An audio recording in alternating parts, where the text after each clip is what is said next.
Hello, ladies and gentlemen. Good morning and welcome to the show. Thank you for tuning in. I'm glad to have you guys here.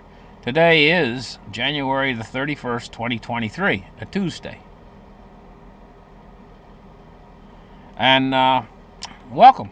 Anyway, let's get started. What I want to talk about this morning is the Anglo-American dual world power and how that's coming up against an emerging, what they call emerging markets, which are actually trying to form a world power.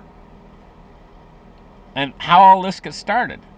Well, the Anglo-American dual world power or world empire, Anglo-American dual world empire, is a world power that was created from the British Empire. And you know, the British Empire was a tremendous naval empire that extended its power all the way around the world. The saying was that the sun never set on the British Empire. It's why English is if you had one language to learn in the world right now, English would be it. It's spoken in more places than any other language. I mean, yeah, there are other languages that are pretty popular, you know, like Spanish and French and so on. But English is, and this is the reason why, is because the British power spread their empire around the world. And at one time, America was even subject to the British Empire. But they fought a war of independence back around in the 1700s. But still, this Anglo-American dual world power, and why it's called a dual world power, is it's what formed after World War II when Britain and America worked together to establish a world empire. And so it's a dual world empire. Not unlike the Roman Empire, this is a world empire, and it's still the empire that's in power. And how they prove that is by dominance of their dollar. This is why the dollar is the world reserve currency. It's the world reserve currency because it's the currency of this, mandated by and of this dual world empire, which is Britain and America working together as a dual world empire. And this is what's established NATO. Now, there's a part of NATO that covers everything. It's called SHAPE, Strategic Headquarters Allied Powers Europe. SHAPE. And it's the strong arm of NATO. And I'm going to tell you guys what. Do not underestimate the power of this world empire, the Anglo-American dual world empire. They've been working on technologies going back, like, if you remember, during the Reagan administration, I was a very young man during that period in time, but they were already working on space-based weapon systems called the Strategic Defense Initiative. Also, the United States has the largest military and the largest military budget by far than any other country. And they have a black budget that goes into the trillions, and we don't even know how much that is, that they spend on defense.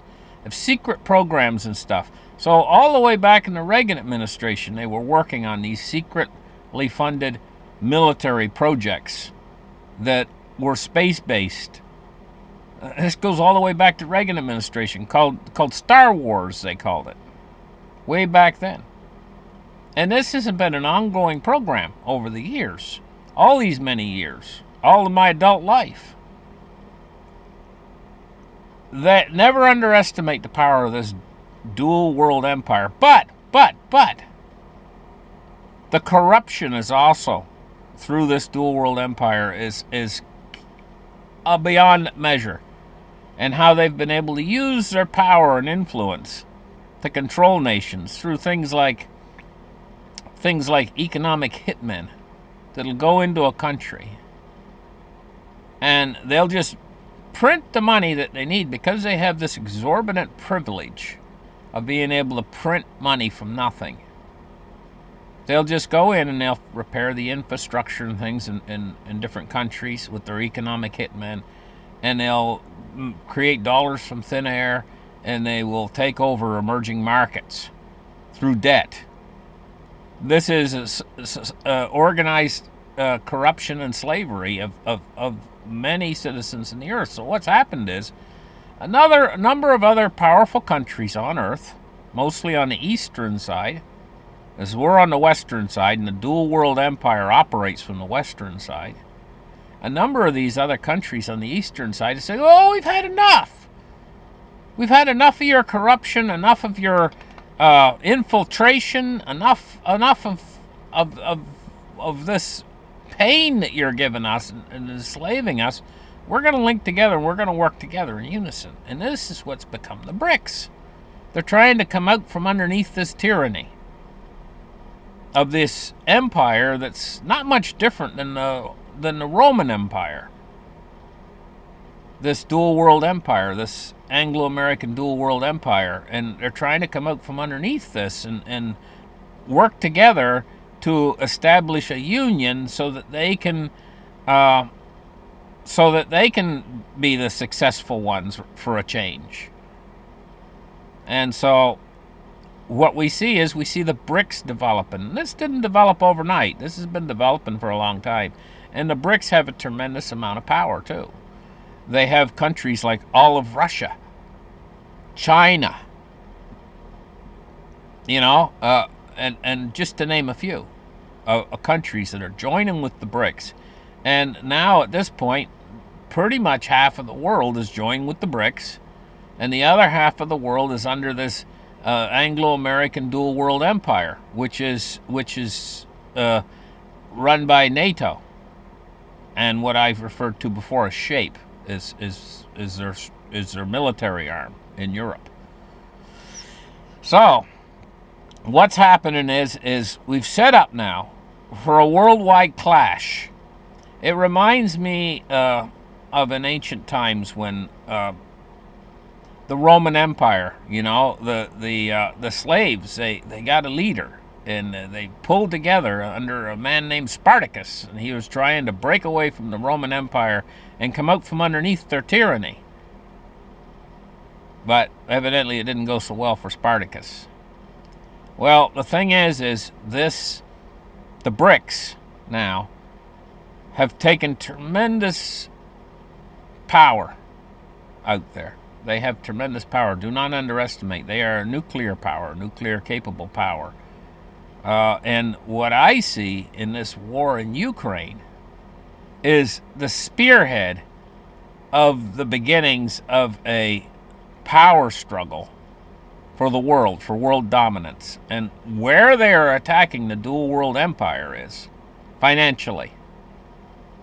Because the dual world empire has set itself up with all of their currencies in the Western world. This includes the Japanese, the yen, the Swiss franc, the British pound, the American dollar, all of it. All of these currencies are all pegged to nothing. They're only held in value because the dual world empire, that's America and Britain, says that they have value. That's the only value they actually have or retain. Say so. But it's all built on a Ponzi scheme, the structure of a Ponzi scheme. And this is the weak part of this dual world empire, this Anglo-American dual world empire. This is their Achilles heel. It's like Superman. Superman had kryptonite was his Achilles heel. And the BRICS know this. So they're spearheading this attack on the world, the Western world, with the hopes of bringing down the Western system's financial system. And entities like the Fed, who know that they're trapped in this Ponzi scheme that's been going on since 1914 until now, are trying to maintain something that's impossible to maintain. And at the same time, we've got this clash going on between these emerging empires or emerging markets that are forming an empire called the BRICS and the Western empire that's already been built and established, this dual world empire. And so what it's setting up for is this huge clash. a clash for the world. Both sides are trying to take over and be the dominant power in the world. It's nothing more, nothing less. And this is the kind of action that, if we were to be observing this planet, say some other planet in the solar system had some sort of life on it that we were observing, we'd say, uh-oh, they're preparing to blow themselves up in an enormous war. That's what we would say if we were looking at a different species and observing them from a distance. We'd say, uh-oh, something needs to happen. Because the West is aligning itself against the East. And the East is aligning itself against the West. And they're both putting up hedges like, that's it. We're cutting off trade with you. That's it. We're pulling our people out of the embassies. That's it. We're going to form an alliance with this side or with that side. And you see countries jumping on with the BRICS, and you see other countries jumping on with the NATO, becoming NATO members. What you're seeing is alliances being formed on both sides of this enormous problem, which is a divided world. And so the probabilities for the escalation of war is great indeed. And when you consider that these are nuclear powers, this is a very dangerous time in human history right now. And so they're fighting over nothing less than resources and the ability to control the world's currency. And the BRICS, they see that as the biggest flaw in the Western alliance, is this fact of our money is flawed. And that's the Achilles heel. It's almost like a wrestling match. When you get two wrestlers that are fairly well equally fighting against each other, and one guy notices that the other guy's got a little bit of a lame leg, and he'll start to attack that leg, and he'll keep hitting that leg and hammering that leg and hammering that leg. You've seen that often in the wrestling ring. Well, this is the same way. The BRICS are hammering our financial system, hammering it, because they know there's a flaw in our financial system. And this flaw is what's called fiat money. So, fiat money has no intrinsic value. All of our money, what we call money, is all just debt. And it can all disappear overnight. Disappear, I mean, just like it happened in the Great Depression. And in fact, we are in such trouble right now. The U.S. consumer's tapped out.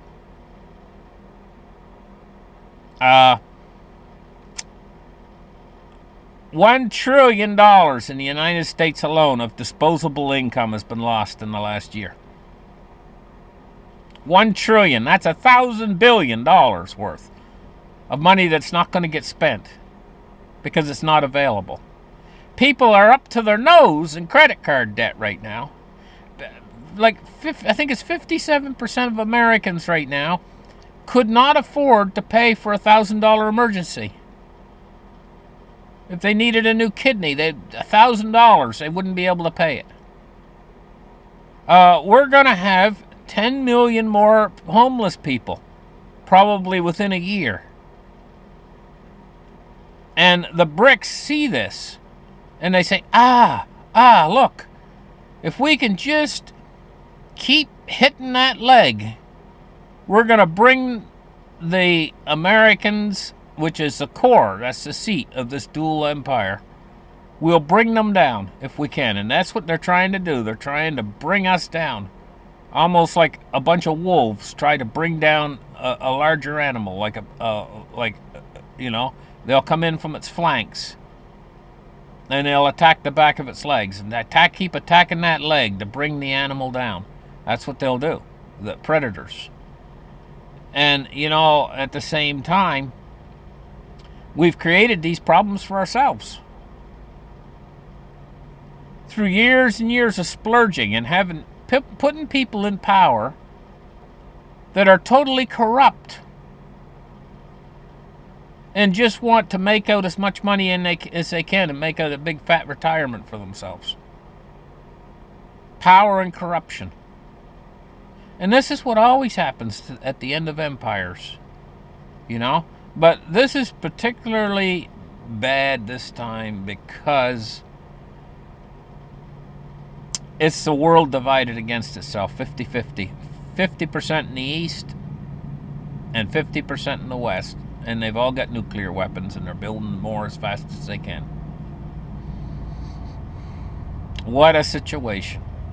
Well, let's get in there and take a look at the markets today. So I don't know how all this is going to end up in the end, you know, but I'm watching it carefully for you guys. And if any further developments as they come along, you're going to find them right here on my channel. Because I'm keeping my eye on this situation with the West versus the East very carefully. And what I see today is, well, take a look here, this article. Ukraine. Russia is in a major assault on eastern towns right now. And they were expecting this assault. The West has been expecting this assault. Now, Putin, I heard him come on there and he said, he's going to try to bring in 700,000 more troops. You know? It says British intelligence believes that advances in eastern Ukraine could be part of a larger offensive. And they've known about this for a while. They know a larger offensive coming. Why do you think they're so desperate to try to get these tanks over to Ukraine as quickly as they can? Because they want to stem off this larger offensive that's coming. It says, meanwhile, the United States says it won't supply Kiev with fighter aircraft. Okay, this larger offensive. Think about it. 700,000 Russians are Putin's talking about enlisting. Well, there's about 500 Russians a day dying in this war. Roughly, more or less. I'm just rounding it off, you know. I mean, I'm who knows, one day it might be 20 and the next day it might be 600 and the next day it might be 300 and the next day it might be 900. I mean, but the same thing's happening to Ukraine. A lot of Ukrainians are dying as well. I'm not sure about the numbers. Okay, so both sides are losing a lot of people. But if you let's just round it off and say 500 Russians a day are dying. Okay? Well, in 10 days, that'd be 500. Oh, I mean 5,000. So that's 15,000. If I'm figuring this right, 15,000 a month. So 2 months would be 30,000. 4 months would be 60,000. 8 months would be 120,000. Am I figuring that right? Russia's bringing in 700,000, so it's enough to last for many years. They're just going to keep coming, wave after wave after wave. And so Ukraine has to make defense against this. And so this is why I told you guys, this war could perpetuate or last for a very long time. But it's the spearhead of the BRICS nations. This war. And, you know, I know it's Russia, but Russia is a member state of the BRICS, you know. And what it's doing is it's drawing liquidity from a dying monetary system. That's the leg I told you that they were attacking, that they are attacking. You know how a wrestler keeps attacking the leg, and he's trying to bring... Well, the leg is our monetary system, and this is the point of attack. And this war is costing a tremendous amount of money. Or what we call money, which is debt. Right? It's cost billions and billions and billions of dollars. Dollars that right now our economic system is faltering. Liquidity is the lifeblood of our economic system. But if this money stops being spent, then the Russians will if they stop the flow of money to Ukraine and the flow of weapons to Ukraine, Russia will come hoarding on in there. So not only is the Fed trapped in a situation, but everybody in the world is trapped in a situation right now. The whole world, entire world, is trapped between these two, the emerging power and the power that's been in existence, which is the Anglo-American dual world power. The whole world is trapped between the BRICS and NATO, basically. Between the BRICS and NATO. Between between a stone and a hard place, or between the devil and the deep blue sea. All of us.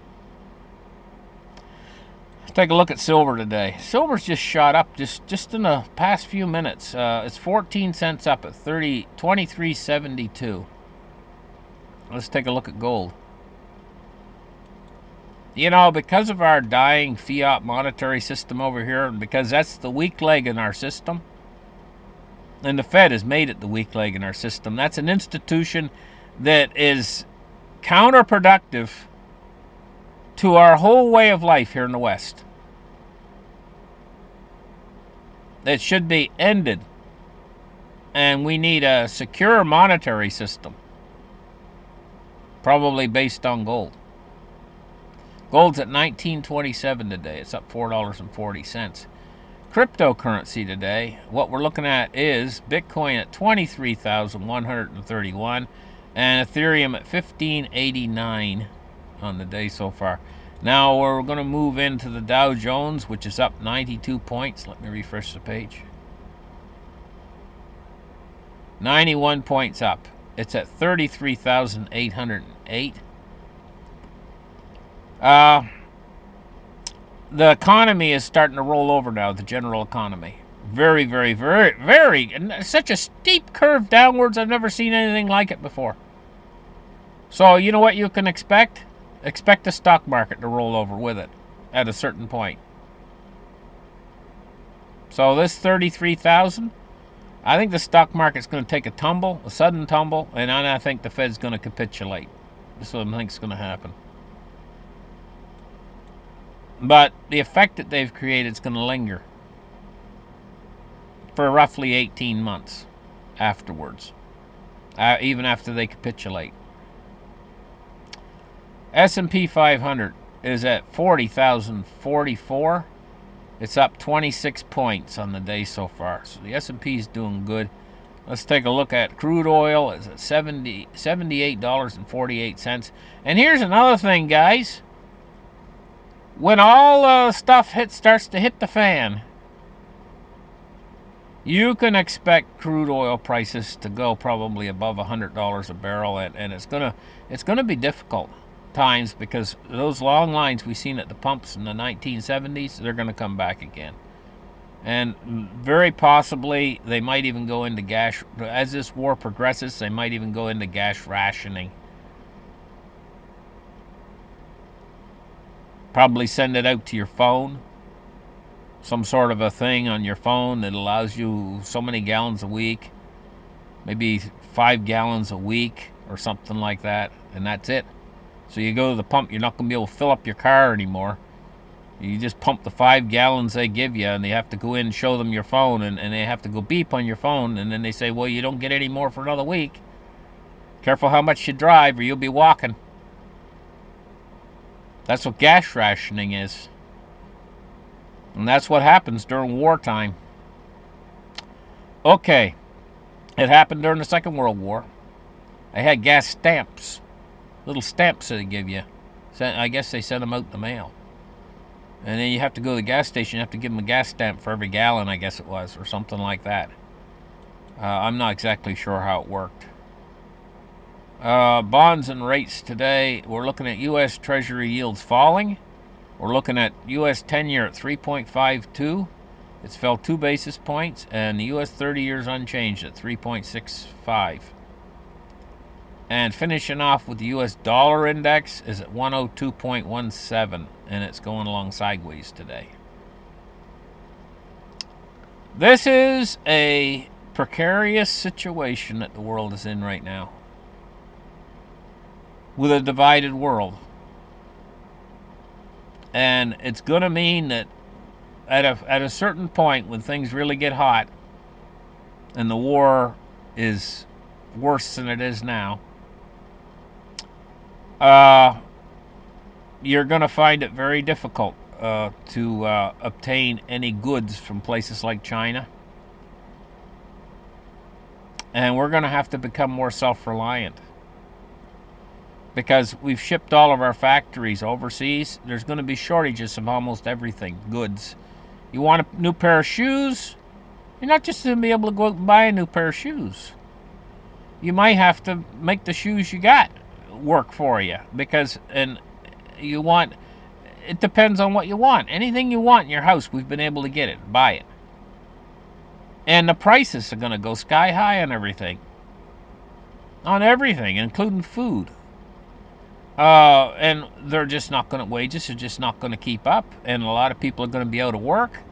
And we're going into a period where it's just going to be really, really hard period coming up very, very soon. It's going to be oh my gosh. I can't begin to tell you how many people are going to be homeless. The homeless population is going to double from where it is right now, and then it's going to double again, and then it's going to double again, and it's going to double again. And you're going to, even if you're in a small town, you never see homeless people. You're going to see homeless people everywhere, and they are going to, at a certain point, the crime rate is going to just. This is why I did these shows this week, telling you guys, you got to know how to handle yourself. Go back and look at my shows. I talked about what you can do when this homeless crisis gets really bad and the crime rate goes through the roof, when there's break and enters almost every night, people trying to break into your house or whatever, when you really need to put up a fence and stuff around your house, because these times are coming. And there's going to be less police service than there is now. You're going to be on your own. You're going to have to know how to project yourself in times like these to protect yourself. We'll catch you guys in the next show. You guys have a great afternoon. Bye-bye.